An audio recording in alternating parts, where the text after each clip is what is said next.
চৈত্রের শুষ্ক দিন, সকালের এই প্রহর অপূর্ব মিষ্টি। ঝরঝরে রৌদ্রস্নাত আকাশে গাংচিলের আনাগোনা। পুষ্পিতা সেই উড়ন্ত চিলের ডানা দুটো দেখল খুব মন দিয়ে। চোখে মুখে কাঙ্ক্ষিত কিছু স্বপ্ন, অন্তঃপটে সাজানো কত সুশ্রী কল্পনার আলিঙ্গন। কি স্বাধীন ওরা, কি সুখী। কোথাও শাসন নেই, বারণ নেই, কেউ নিশ্চয়ই বকে না, ধমকায় না। পুষ্পিতা আনমনা হয় সাদা ওই আকাশে চেয়ে। মানসপটে ভাসে শৈশবের কিছু স্মৃতি, কিছু সুন্দর মুহূর্ত, যা কোনোদিন ঘটেনি, ঘটবেও না। তেমনি এক প্রত্যাশিত কাঙ্ক্ষিত জীবনের ছবি নিয়ে ভাবুক তার বক্ষস্থল কেঁপে কেঁপে ওঠে। মায়ের মুখ মনে আছে পুষ্পিতার। সালমা বেগমের সঙ্গে একটি ছবি আছে ওনার অ্যালবামে। সেখানেই বাবা মা দুজনকে দেখেছে। মনির কাছে ওর আসার সঠিক বয়স কত মনে নেই, তবে বুঝতে শেখার পর সামনে ওই মমতাময়ী নারীকেই পাওয়া। ছবিতে দেখা মা বাবাকে নিয়ে বিস্তর এক জল্পনা সাজালো পুষ্পিতা। ছোট্ট সে ছুটছে, পেছনে ভাতের থালা, হাতে মা। আদুরে কণ্ঠে চোখ পাকিয়ে বলছেন, এই মেয়ে খেয়ে নে। দুষ্টুমি করে না। পুষ্পিতা শুনছে না। ছোট্ট নির্মল মুখে তার খিলখিলে ফুরফুরে হাসি। বাবা এলেন হঠাৎ, ওকে কোলে তুলে ফেললেন, দুগালে দুটো চুমু খেয়ে ডাকলেন, আমার মা। পুষ্পিতার পেলল ভাত বাবার গলা জড়িয়ে ধরে।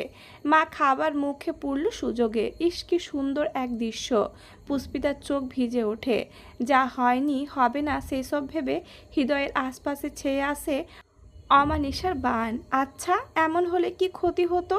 কেন বাবা এত নির্মম একটা দুধের শিশুকে এতিমখানায় দিয়ে আসতে তার কি মায়া হয়নি, বুক পড়েনি? কেন মা বেঁচে রইলেন না? কেন ভাগ্য ওকে বোঝা করলো অন্যের? মিথিলা, রাহাত, খোরশেদুল, মণি, ওদের চারজনকে একসঙ্গে দেখলে যে ওর ভারী লোভ হয়। এমন একটা সুন্দর গোছানো পরিবার কি হতে পারতো না ওর? পুষ্পিতার বুক ফুঁড়ে লম্বা ব্যথাতুর নিঃশ্বাস এলো বাইরে। ভেজা চক্ষুদয় ফিরল শূন্য অম্বর হতে। সেকেন্ডে মলিন বাতাসে শুকিয়ে গেল চ্যাটচ্যাটে অক্ষি। নিচে তাকালো তারপর। বাসার সামনে এই রাস্তাটা স্বল্প নির্জন, যানবাহনের মাতামাতি ততটা নেই। সেই সময় মিথিলা বের হয় গেট দিয়ে। ফোন টিপতে টিপতে হাঁটছে সে। মিথিলা এবার বিবিএ তৃতীয় বর্ষে। ভার্সিটি বাসা থেকে অনেকটা পথ। ওর পরনে সালোয়ার কামিজ, মুখে মাস্ক। বাবার কড়া নিষেধাজ্ঞা খোলা চেহারায় যাওয়া স্পর্ধা হয়নি। দেখতে দেখতে সে রিস্কা ডেকে উঠল। পুষ্পিতা দেখে গেল ওকে। যতক্ষণ দেখা যায় মিথিলার বিয়ে পাকাপোক্ত হয়েছে। চৈত্র মাসের শেষেই সেই তারিখ। পুষ্পিতার মস্তিষ্কে পৃথিবীর পরিসর বড্ড ক্ষুদ্র, ক্ষুদ্র তার দেখাশোনার আয়তন। সেই হিসেবে জগতের সর্বাধিক সুখী মেয়েটি মিথিলা। বাবা মা, ফুটফুটে একটা আদুরে ভাই, একটি পূর্ণাঙ্গ পরিবার আছে যার। সে শুধু সুখীই নয়, সবচেয়ে ধনী। উচ্ছ্বাস কদমে পাশে এসে দাঁড়ালো রাহাত। ফর্সাগা উন্মুক্ত ভুঁড়ির নিচে পড়েছে ছাইরঙা 3/4 প্যান্ট। সেটা আবার নেমে যাচ্ছে।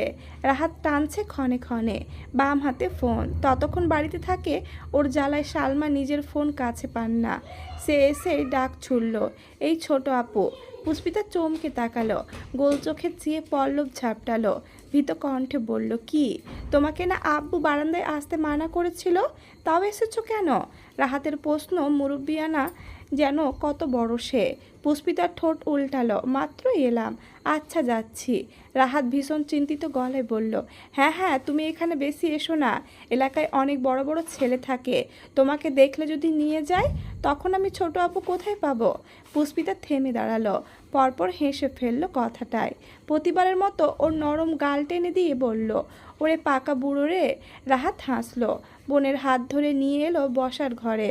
সোফায় বসিয়ে বলল, তোমার সাথে একটা দরকারি কথা আছে বুঝলে। কাল থেকে বলার জন্য আমার পেট গুড়গুড় করছিল। পুষ্পিতা আগ্রহ ভরে শোধালো, কি কথা? সে মস্তক ঝুঁকিয়ে সতর্কভাবে মায়ের ঘরটা দেখে নেয়। এই খবর পুষ্পিতা বাদে বাকিরা কেউ শুনলে যে আর আস্ত থাকবে না। রাহাত চঞ্চলভাবে পাশে বসলো পুষ্পিতার, অথচ চাপা কণ্ঠে বলল, আমি না কাল খুব কাছ থেকে বিট্টু মাস্তানকে দেখেছি। বিট্টু মাস্তান?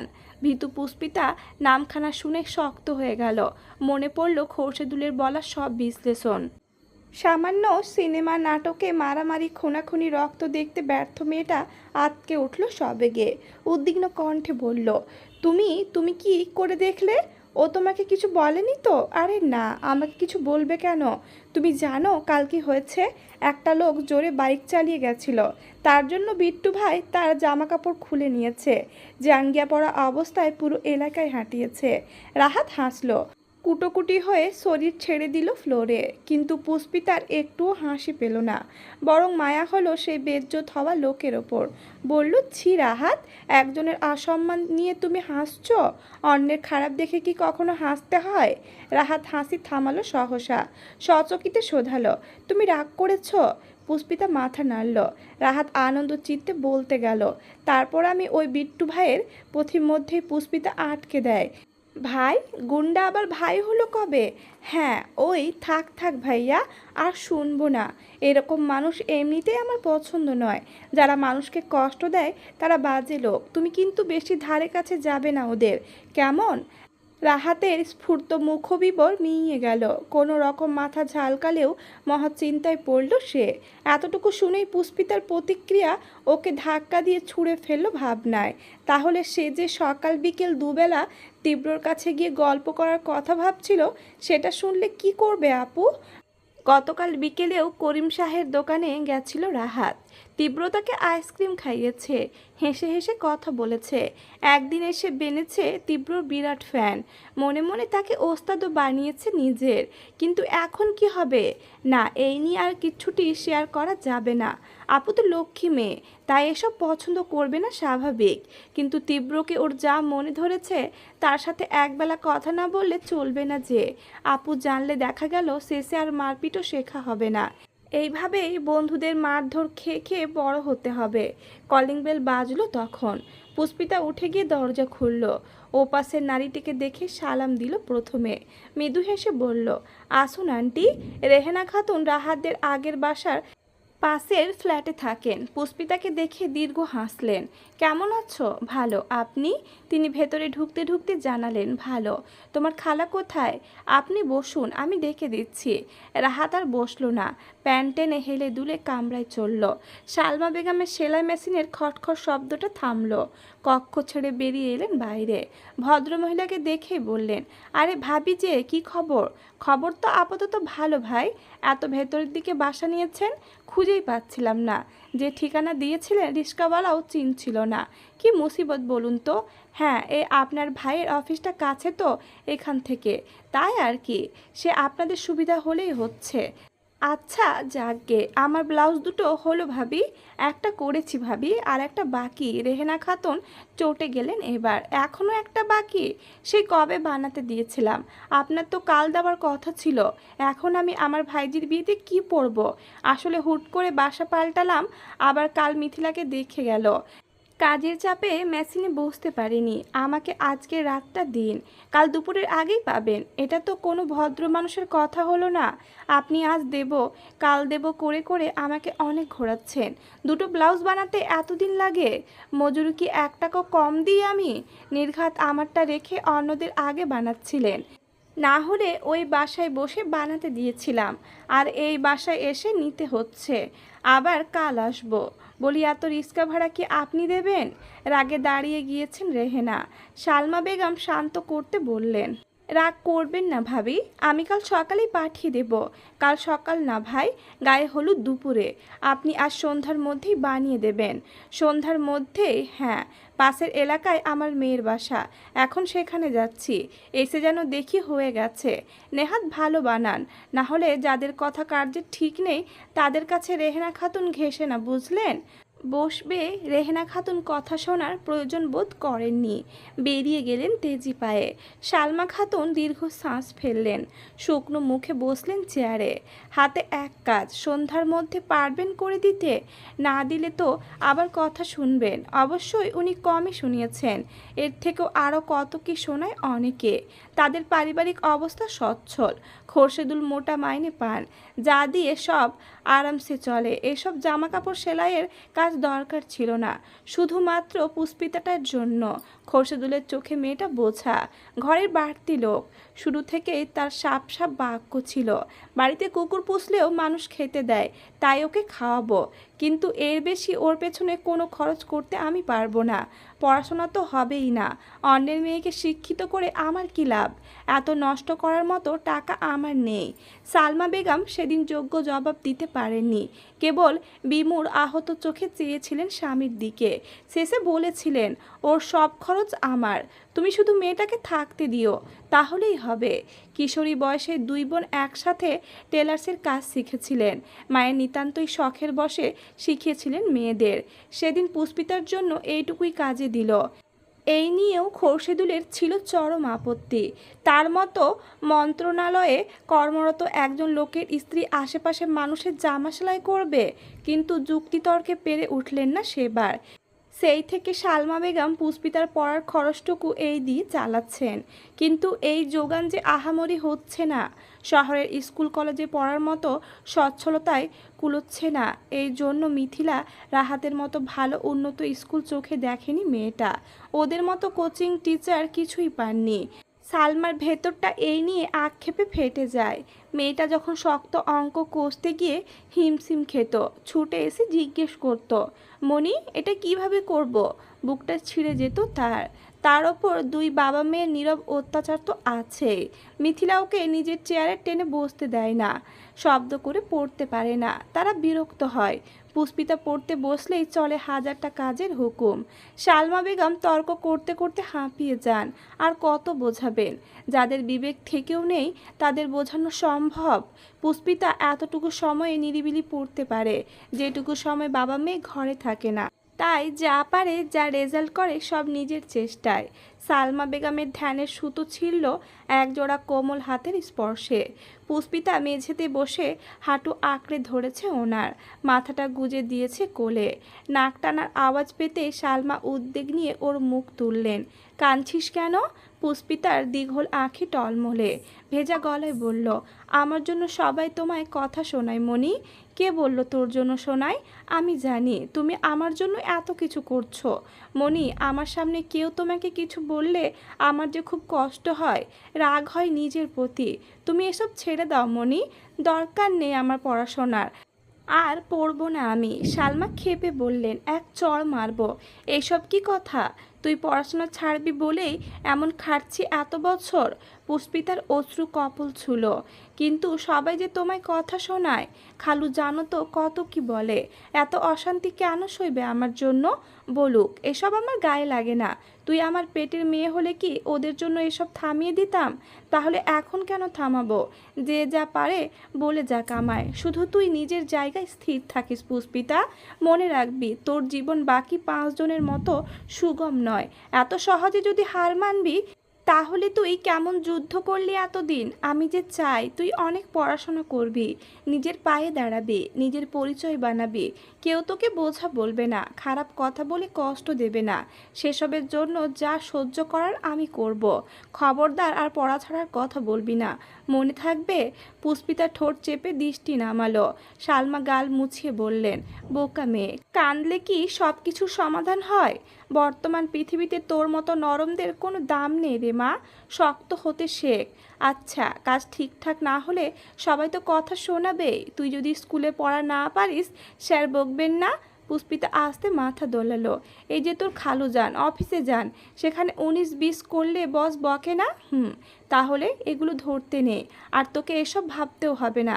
একদিন পর রেজাল্ট বের হবে, তারপর তুইও ভার্সিটিতে যাবি, লেখাপড়া শেষ করে চাকরি করবি।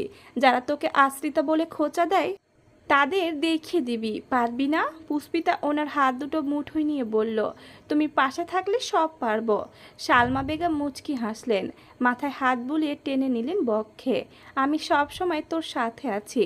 পুষ্পিতা মিশে রইল ওই বুকে। একটু আগে মায়ের জন্য করা মন খারাপ নির্মিষেই মুছে গেল। সালমা বেগমের শরীর থেকে ছুটে আসা স্নেহের ঘ্রাণে জুড়িয়ে গেল অন্তপুর। কে বলেছে মা নেই? ও অনাথ। এই তো ওর মা। এই যে সাফিনের মুখের দশা করুণ, চোখ মুখের অবস্থা ভালো নয়, কাঁদো কাঁদো চেহারা। চিন্তায় কোমল ফ্যাকাশে শ্বাস নিতে নিতে তীব্রর পাশে এসে দাঁড়ালো। তীব্র এক পল চাইল ওর দিক। তার দলবলের মধ্যে সাফিন সব থেকে ঘনিষ্ঠ। সামনের দিক ফিরে বলল, এই অবস্থা কেন? নাহিদের মতো কি তোর গার্লফ্রেন্ড ভেঙে যাচ্ছে? পাশ থেকে সশব্দে হেসে উঠল সবাই। মজা পেয়েছে ওরা। শুধু নাহিদ গাল ফোলালো, ঠোঁট উল্টালো শিশুর ন্যায়। কিন্তু সাফিনের মুখবিবরে পরিবর্তন দেখা গেল না, বরং চেহারায় মেঘ ঘনালো আরেকটু। মিরাজ বলল, কাল লেট নাইট পার্টি করেছি মামা। কি ঝাক্কাস ক্লাব। ফোন তোলনি, মিস করে গিয়েছো। সাফিন জবাব দিল না, মর্মহতের ন্যায় আওড়ালো, আম্মু খুব অসুস্থ রে বিট্টু। কাল রাতে অবস্থা খারাপ হয়ে গিয়েছিল, সারা রাত হাসপাতালে ছিলাম, সকালে বাড়ি রেখে এলাম এখানে। সবার হাসি খুশি মুখশ্রী উবে গেল অমনি। তীব্র ততষ্ট নজরে চেয়ে বলল, কিছু জানাসনি কেন? মাথা কাজ করছিল না। বোনটা এত কাঁদছিল, আমিও প্রায় দিশেহারা হয়ে পড়েছিলাম। আম্মুকে এত অসুস্থ কোনো দিন দেখিনি, হয়তো বুঝতে দেয়নি আমায়। কাল প্রথম ফিল করলাম বেঁচে থাকতে মাথার ওপর বট বৃক্ষটা খুব দরকার রে। আজ বাবা থাকলে হয়তো। সাফিন থামলো, গলা ধরে এসেছে ওর। তীব্র বলল, এখন কি অবস্থা? ভালো না, দুটো কিডনি ধরে গেছে। খুব দ্রুত কিডনি ট্রান্সপ্ল্যান্ট না করলে বাঁচানো যাবে না। বলতে গিয়ে কেঁদে ফেলল ও।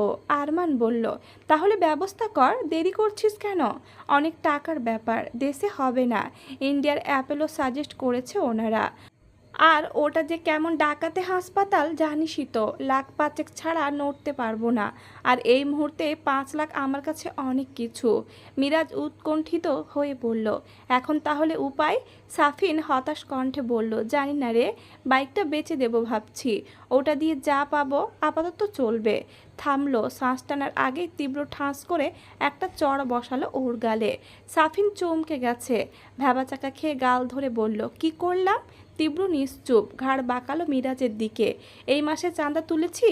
হ্যাঁ, সে তো 1 তারিখেই উঠিয়েছি। সব কটা মিলে উড়াধরা উড়িয়েছি পার্টি করে। তীব্র দাঁত দিয়ে নিচের ঠোঁট কামড়ায়, ভাবে কিছু। পকেট থেকে সিগারেট তুলতে গিয়ে দেখলো খালি। আরমানকে বলল, সিগারেট আনতো। তোর ভাই দামি সিগারেট। করিমের দোকান তো বন্ধ, অন্য দোকান থেকে আনবো। আন। আরমান রাস্তার ওই পারের দোকানে গেল। সে ওদের দলবলের নাম লিখিয়েছে নতুন। দোকানদার চিনতেন না, বললেন টাকা। সে চিল্লিয়ে ডাকলো, বিট্টু। টাকা নাম শুনে দোকানদার ভয় পেলেন। তীব্রর ঘোলাটে নজর তাক হলো। ঠান্ডা গলায় শোধালো, তোর টাকা লাগবে?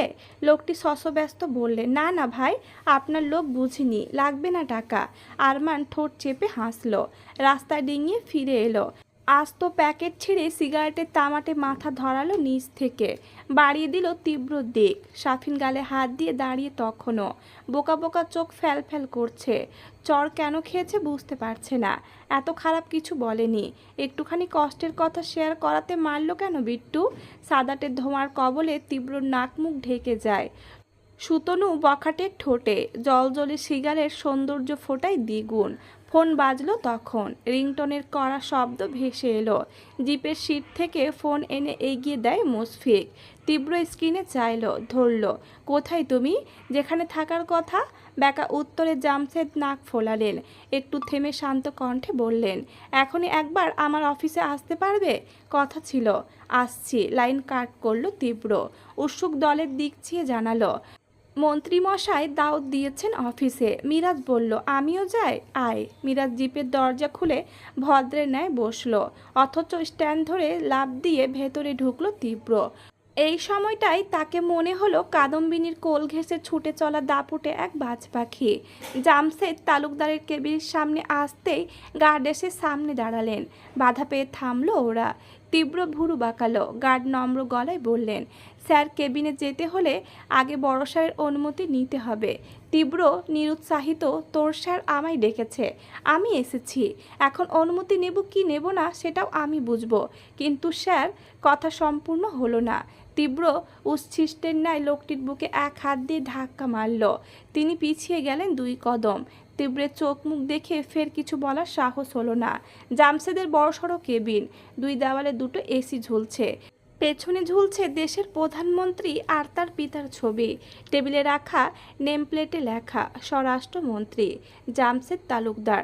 হাতের বাঁ পাশে রাখা বাংলাদেশের পতাকার ক্ষুদ্র ভাস্কর্য। মনোযোগ সমেত কিছু লিখছিলেন তিনি।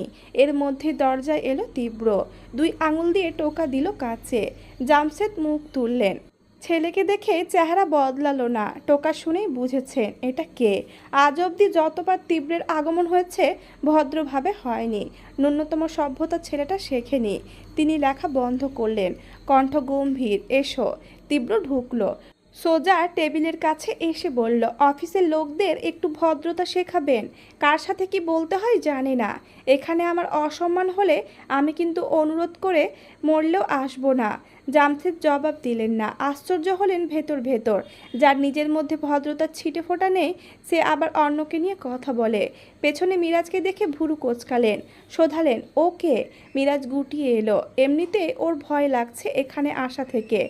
চারদিকে এত পুলিশ গার্ড জীবনে কোনো মন্ত্রীর অফিসে দেখেনি। আমার বন্ধু। জামশেদের ভুরু মসৃণ হয়। তীব্রের বন্ধুদের নমুনা তার জ্ঞাত। এই তো চেহারার অবস্থা দেখে বোঝা যাচ্ছে। মিরাজ অস্বস্তি সমেত হাত উঁচিয়ে সালাম দিল। তিনি উত্তর করলেন না বোধহয়। তবে গমগমে গলায় বললেন, শার্টের বোতাম লাগাও। মিরাজ থতমত খেল। তৎপর হাতে এলোমেলো শার্টের বোতাম লাগালো। একবার চাইল তীব্রর দিক। ওর থেকেও তার বোতাম একটা বেশি খোলা। ফর্সা বক্ষপট একেবারে হাঁ করেছে। ভাবল ওরটাও লাগিয়ে দেবে কি না। হাত দুটো সুরসুর করলো। পরক্ষণে দমালো নিজেকে। দাঁড়িয়ে থাকতে চাইল নিশ্চুপ। জামশেদ তাতেও বাধা সেধে বললেন, তুমি বাইরে গিয়ে দাঁড়াও। তীব্রর সাথে আমার কথা আছে। মিরাজ প্রশ্ন নিয়ে চাইল, কি করবে? তীব্র চোখ দিয়ে বোঝালো যা। ঘাড় হেলালো সে। বিনা বাক্যে বেরিয়ে গেল। জামশেদ চেয়ার দেখালেন, বসো। লাগবে না। বসলে কি সমস্যা? তীব্রের মুখে চুইংগাম। চিবোতে চিবোতে বলল, আমার বসার স্টাইল আপনার পছন্দ হবে না। আপনি বলুন, আমি শুনছি। জামশেদ ছোট শ্বাস ফেললেন। শোধালেন, বাড্ডার সাবেক এমপি সিকান্দারকে চেনো? না। নামও শোনোনি? না। দেখেছিলে তো একবার? মনে নেই। কাজের কথা বলুন। তোমাকে ওর কাছে যেতে হবে। গিয়ে? জামশেদ বিরতি নিলেন। খানিক চুপ থেকে বললেন, গত মাসে এএসপি কামরানের একটা স্ক্যান্ডাল ভাইরাল হয়েছিল। ওকে সাসপেন্ড করার মতো অবস্থা প্রায়, কিন্তু আমার জন্য ওর চাকরিটা বেঁচে যায়। ওই সময় ওর সাথে ফোনে কথা হয়েছিল আমার। সেখানকার একটা রেকর্ডস ক্লিপ সিকান্দারের হাতে পড়েছে। কিভাবে পেয়েছে জানি না। ও সেটা নিয়ে আজ 3 দিন ধরে আমাকে ব্ল্যাকমেল করছে। মোটা অঙ্কের টাকা চাইছে। সাথে ওর অবৈধ মাল পাচার করার সহযোগিতা চাইছে। না হলে হুমকি দিচ্ছে ক্লিপ নেটে ছড়িয়ে দেবে। আর একবার সেটা পাবলিকের কাছে গেলে বুঝতেই পারছো কি হবে। জামশেদ যতটা গুরুতর ভঙ্গিতে বললেন, তীব্রের ওপর লেশ মাত্র প্রভাব পড়ল না তার। বিদ্রুপ করে বলল, সোজাসুজি বললেই হয় আপনার ঘুষ চাওয়ার সিক্রেট আটকা পড়েছে সেখানে। জামশেদ চোখ নামালেন। ছেলের কাঠখোট্টা কথাবার্তায় বিরক্ত সে। তীব্র ঠোঁটে চটচটে হাসি। বলল, এখন সিকান্দারের থেকে ওই ক্লিপ আমাকে উদ্ধার করে আনতে হবে। মাস্তান ছেলে পছন্দ না, অথচ তার মাস্তানির সুবিধা নিচ্ছেন। এই না হলে রাজনীতিবিদ বাপ। জামশেদ রেগে বললেন, এত কথা বলতে বলা হয়নি তোমায়। কাজটা করবে কি না শুধু সেটুকু বলো। আপনার হাতে অন্য অপশন আছে? নিভে গেলেন তিনি। এই কাজের জন্য যতটা সাহস বিচক্ষণতা দরকার তীব্রর থেকে ভালো কেউ নেই। থেমে থেমে বললেন, তুমি আমার ছেলে, সবচেয়ে বিশ্বাসী লোক। এরকম একটা কাজ আমি কেন অন্য কাউকে দেব? তীব্র তুচ্ছ হাসল। বলল, আমি রোদের মধ্যে মানুষকে ভয় দেখিয়ে টাকা নিই, আর আপনি নেন এসি রুমে বসে ঠান্ডা মাথায়। অথচ দুটোই কিন্তু অবৈধ। এদিক থেকে দেখতে গেলে আপনি আমি দুজনেই এক, তাই না? জামশেদ অতিষ্ঠ ভঙ্গিতে মাথার 2 পাশ চেপে ধরলেন। তার সহ্য শক্তি এই তীব্রের সামনে এলে কিভাবে যেন তরতর করে বেড়ে যায়। চাইলেও সঠিক উত্তর দিতে পারে না। চুপ করে থাকে। তীব্র নিজেই বলল, কাজটা করব, কিন্তু শর্ত আছে আমার। জামশেদ তাকালেন। কি শর্ত? 5 লাখ টাকা লাগবে। জামশেদ দ্বিতীয় প্রশ্ন করলেন না। বেশি ঘাটালে তীব্র বেঁকে বসবে নিশ্চিত। সহজ কণ্ঠে বললেন, আবুলের থেকে চেক নিয়ে যাও। তীব্র তুষ্ট গলায় বলল, গ্রেট, আপনার কাজ কালকের মধ্যে হয়ে যাবে। জামশেদ উত্তর দিলেন না। তীব্র বেরিয়ে গেল। তিনি চেয়ে রইলেন ওর গমন পথে। মুখ ফুলিয়ে স্বস্তির শ্বাস ফেললেন। তীব্র যখন বলেছে কাজ হবে, তিনি শতভাগ নিশ্চিত তা হবেই। দরজায় টোকা পড়ায়। আবুল হাসান বিরক্ত, বিস্মিত। এই অফিসে জামসাদের পরের সম্মান তার। ওনার কাজে লাগলে তাকে ফোন করে ডেকে নেন, কেবিনে আসেন না। তাহলে দরজায় এমন টোকাটুকি করে কার সাহস? তিনি তেতে উঁচু গলায় বললেন, এই কে রে? তীব্র দৌড় ঠেলে দিল। দেওয়ালের ওপরে এসি বাড়ি খেলো কাঠ। উৎকট আওয়াজ, আর ওর মুখটা দেখে চুপসে গেলেন তিনি। তীব্র দাপুটে গলায় বলল, তোর বাপ। আবুল সবেগে উঠে দাঁড়ালেন, চেয়ার রেখে এগিয়ে এলেন ব্যস্ত। স্যার আপনি? আমি বুঝতে পারিনি। আসুন স্যার, আসুন।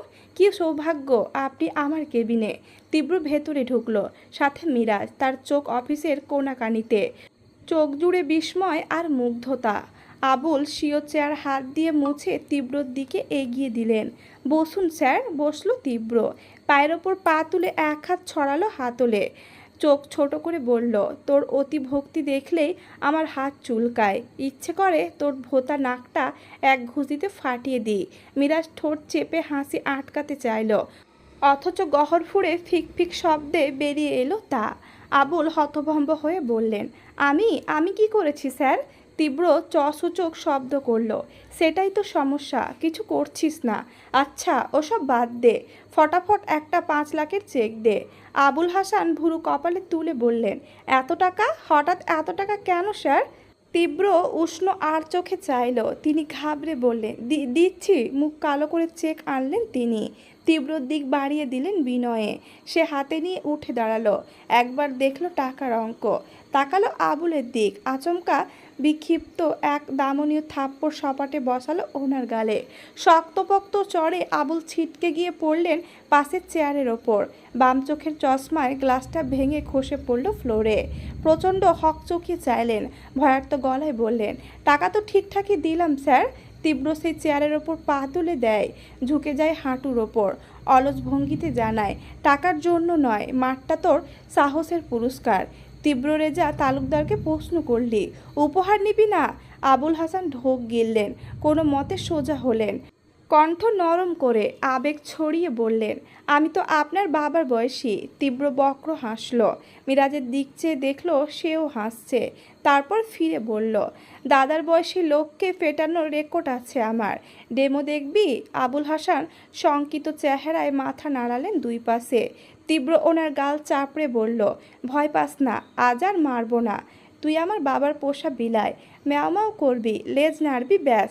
এর এক দণ্ড বেশি করেছিস তো। আঙুল উচালো সে, ছুড়ল নীরব শব্দহীন গর্জন। তীব্র হাঁটা ধরল। মিরাজ দাঁত মেলে হাসছে, কাণ্ডগুলোয় ভীষণ মজা পেয়েছে ও। আবুলের দিক চেয়ে বিড়বিড়িয়ে বলল, ঠিক হয়েছে। সেই হাসি, কথা আর তীব্রর পিঠের দিক চেয়ে জ্বলন্ত শিখার ন্যায় টক বগালেন আবুল। ভেতর ভেতর পুছলেন আগ্নেয়গিরির উত্তপ্ত সীমাশূন্য দগ্ধ লাভা। ছোটোখাটো তবে আকস্মিক থাপ্পড় খেয়ে সাফিন থম মেরে বসে আছে। এমনিতে ওর মন খারাপ। মায়ের চিকিৎসা কিভাবে করবে তা নিয়ে মাথা এলোমেলো। বাবার পেনশনে সংসার চলে, ওর নিজের তো ইনকাম নেই। বিট্টুর সঙ্গে থেকে যা কামায় তা খরচ হয় নিমিষে। সাফিনের মস্তিষ্কে হঠাৎই বিবর্ণ বাস্তব সাঙ্গপাঙ্গ সমেত হানা দিল। বোনটা বড় হচ্ছে, বিয়ে দিতে হবে একদিন। কিভাবে কি করবে ও? সারাদিন রংবাজি করলে তো আর সঠিক সুরাহা হবে না। ওর কি আবার একটা চাকরির জোগানে নামা উচিত? কিন্তু নেমেছিল তো একবার। ঘুষ ব্যথিত কেউ কাজ দিতে রাজি না। যেখানেই যায় লাখ লাখ টাকা ডিমান্ড তাদের। সেসবের প্রতি বিধিষ্ট হয়েই তো এই পথে নামলো। আড্ডা, মারামারি, এইসবে এখন অন্যরকম সুখ। পাশে বসা সবাই গল্পে ব্যস্ত। সামনে দিয়ে এক স্কুল পড়ুয়া মেয়ে গেল। আরমান সিটি বাজালো। মুশফিক বলল, পিচ্চি মেয়ে বউ হবা? মেয়েটি কথা বলল না, তাকালোও না। চুপচাপ মাথা নুইয়ে হেঁটে গেল। তাদের প্রমোদ কণ্ঠস্বর আজকে সাফিনের ওপর প্রভাব ফেলল না। সে একই রকম হতাশ ভঙ্গিতে বসে আছে। তীব্র জিপ এসে ভিড়ল তখন। মিরাজ নামলো সে। সাফিন একবার চোখ তুলে ওদের দেখে আবার পায়ের পাতার দিকে চাইল। আচমকা সামনে প্যাকেট জাতীয় কিছু দেখে মুখ তুলল। চাউনিতে প্রশ্ন। তীব্র অধৈর্য, ধরবি? হাঁ করে কি দেখছিস? কি এটা? খুলে দেখ বলে ব্যাগটা ছুঁড়ে ফেলল ওর উরুর ওপর। শক্তপোক্ত জিনিস। সাফিন সহ সবাই উৎসুকে। সে কালো প্যাকেট আস্তে ধীরে ছাড়ায়। উন্মুক্ত হয় পুরো টাকার কয়েকটি বান্ডিল। চোখ বেরিয়ে আসে ওদের। সাফিন ঠোঁট ফাঁকা করে বলে, এত টাকা? তীব্রর ভাবভঙ্গি উদ্বেগহীন, বরাবরের মতন জিপের ফ্রন্টে উঠে বসলো। সাবলীল জবাব দিল, 5 লাখ আছে। তোর মায়ের চিকিৎসা এইবার কনফার্ম। সাফিন স্তব্ধ, বিহ্বল, এমনকি চমক মিরাজের চোখে মুখেও। তীব্র চেক ক্যাশ করিয়েছে যখন, তখনও বোঝেনি ও এতগুলো টাকা সাফিনকে এমনি এমনি দিয়ে দিল। এত বড় মন ওর। সাফিন স্তব্ধের ন্যায় শক্ত হয়ে বসে রইল কিয়ৎক্ষণ। তীব্র ভুরু উঁচায়, শালা এত কি ভাবছিস? আমি থাকতে তুই বাইক বেচবি? বিখ্যাত বিট্টু মাস্তানের নাম খারাপ করবি? সাফিনের দৃষ্টি মার্বেলে ধাতস্থ হতে সময় লেগেছে অনেক। পরপর ঝড়ের বেগে উঠে গিয়ে ঝাঁপিয়ে পড়ল তীব্রের ওপর। কান ভিজিয়ে দিল অশ্রুতে। কান্নার দমকে কথা বের হলো না, তবে স্পষ্ট তার কৃতজ্ঞতা। তীব্র ফস করে শ্বাস ফেলে সাফিনের পিঠে হাত বোলালো। বাকিরা মুগ্ধ হাসে। মিরাজ ছুটে এসে অপর থেকে জড়িয়ে ধরে দুজনকে। ওর দেখা দেখি বাকিরাও এলো, যারা তীব্রের ছোট। কেবল সাহসের অভাবে দাঁড়িয়ে তারা, তবে বশীভূত অনুরূপ। বখাটে বিট্টু মাস্তানের অন্যরকম উদার মনের হদিস পেয়ে ভীষণ আবেগে আপ্লুত। পুষ্পিতার রেজাল্ট দিয়েছে। জিপিএ টেনে টুনে বরাবর 3.96 এসেছে। আর এই নিয়ে সেই থেকে খোরশেদুল আর মিথিলার কটু বাক্যের শিকার সে। উঠতে বসতে খোরশেদুল বিদ্রূপ করছেন, বলছেন কি রেজাল্টের সিঁড়ি। এই রেজাল্ট নিয়ে নাকি আবার ভালো ভার্সিটিতেও পড়াতে চাও সালমা? রেজাল্ট হচ্ছে আমার মেয়ে, এইটির নিচে আজ অবধি নম্বর পায়নি। তোমার বোনজিকে বলো ওর পা ধুয়ে বরং একটু পানি খেতে, তাহলে যদি তোমার কষ্টটা সার্থক হয়। পুষ্পিতা লজ্জায় মাথা নামিয়ে ফেলল। পৈশাচিক তাচ্ছিল্য হাসল মিথিলা। রাহাত পুষ্পিতাকে দেখল নিঃসহায়ের মতন। যতটা আনন্দে মাংসের হাড় চিবোচ্ছিল, হারিয়ে গেল সব। সালমা বেগম তপ্ত কণ্ঠে বললেন, তোমার মেয়ের প্রতিটা সাবজেক্টে টিচার দেওয়া হয়েছে। ইংলিশ মিডিয়ামের স্টুডেন্ট সে, এক্সট্রা কোচিং ক্লাস তো ছিলই। এত সুবিধার পরও যদি 80 ঘরে নম্বর না পায়, তাহলে সেটা লজ্জার ব্যাপার। আর পুষ্পিতা যা পেয়েছে নিজের চেষ্টায়, একা একা পড়েছে, তাইও সামান্য পাস করলেও আমি খুশি হতাম। খোরশেদুলের হাসি কমে গেল। তিক্ত গলায় বললেন, পৃথিবীতে তুমি একমাত্র মহিলা যার নিজের থেকে অন্যের মেয়ের জন্য দরদ বেশি। তাতে তোমার সমস্যা কোথায়? পুষ্পিতার হাত আর চলছে না ভাতে। মুখে নাটুকুও কাটার মতো বিঁধে রয়েছে গলায়। এই রোজকার কলহে সে ক্লান্ত, বিধ্বস্ত। রাহাত মাঝখান থেকে বলল, আম্মু, ছোট আপু যে পাস করলো, মিষ্টি খাওয়াবে বলেছিলে, খাওয়াবে না এখন? সালমা বেগম হাসলেন, খাওয়াবো তো, পুরো বিল্ডিংয়ে দেব ভাবছি। খোরশেদুল আগ বাড়িয়ে থমথমে গলায় বললেন, আমি কিন্তু কোনো টাকা পয়সা দিতে পারবো না। সালমা ভুরু কুঁচকে বললেন, তোমার কাছে কে চাইলো? ও কটা মিষ্টি কেনার টাকা আমার আছে। মিথিলা বলল, যেই না রেজাল্ট তাতে আবার মিষ্টি। সালমা কিছু বলতে চাইলেন, পুষ্পিতা ব্যস্ত হাত চেপে ধরল ওনার। তাকালে দুপাশে মাথা নেড়ে অনুনয় করল কথা না বাড়াতে। থেমে গেলেন তিনি। একটু চুপ থেকে পুষ্পিতাকে বললেন, বিকেলে মিষ্টি কিনতে যাব আমরা, কেমন? সে চুপসে যাওয়া কণ্ঠে বলল, থাক না মনি, শুধু শুধু টাকা। পথিমধ্যেই ধমক ছুড়লেন সালমা, চুপ কর তো তুই, এসব তোকে ভাবতে হবে না। রাহাত হৈ হৈ করে বলল, আম্মু, আমি একাই কিন্তু 20টা মিষ্টি খাবো। আচ্ছা খাস। খোরশেদুল অসহভঙ্গিতে বসে আছে, ইচ্ছে করছে উঠে যেতে। নেহাত খাবার নষ্ট করা পছন্দ না বলে গাঁট হয়ে বসে রইলেন।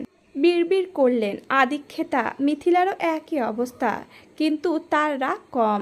রাগ হলেও ধরা দিচ্ছে না। নীরবতা নামলো খানিক। কিছুক্ষণ পর খোরশেদুল নিজেই বললেন, ওকে নিয়ে বাইরে গেলে বোরখা পরিয়ে নিও, কোনো উটকো ঝামেলা যেন আবার আমার ঘাড়ে না বাঁধে। সালমা বেগম নিশ্চুপ। হ্যাঁ না দ্বিরুক্তি করলেন না কোনো। শুধু পুষ্পিতা ঢোক গিলল ভয়ে। ও যে বাইরে যাবে, বিট্টু মাস্তানের কবলে পড়বে না তো আবার? মেয়ে দেখলে যারা বিরক্ত করে, তারা কি বোরখা মানবে?